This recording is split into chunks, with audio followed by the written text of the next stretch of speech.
বহুমতিৰ মুক্তিৰ কাৰণে আমি এক অভিনব উপায় অবলম্বন কৰি মথুৰা ৰজা কংসৰ কাৰাগাৰত দৈৱকী আৰু বসুদেৱৰ পুত্ৰৰূপে জন্মগ্ৰহণ কৰিব খুজিছো।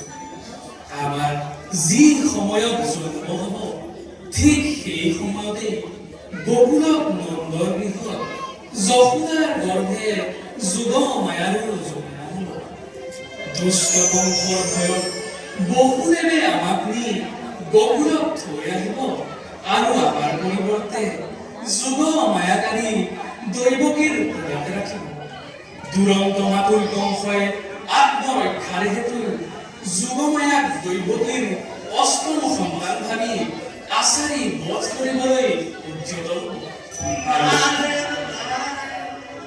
আৰু ঠিক সেই সময়তে যুগমায়াই নিজ মায়াবলেৰে আকাশলৈ উধাও কৰি ইফালে বকুলত নন্দ আৰু যশোদাৰ মনোবাঞ্ছা পূৰ্ণ কৰি গোপ বালকসকলৰ লগত গোপ চালন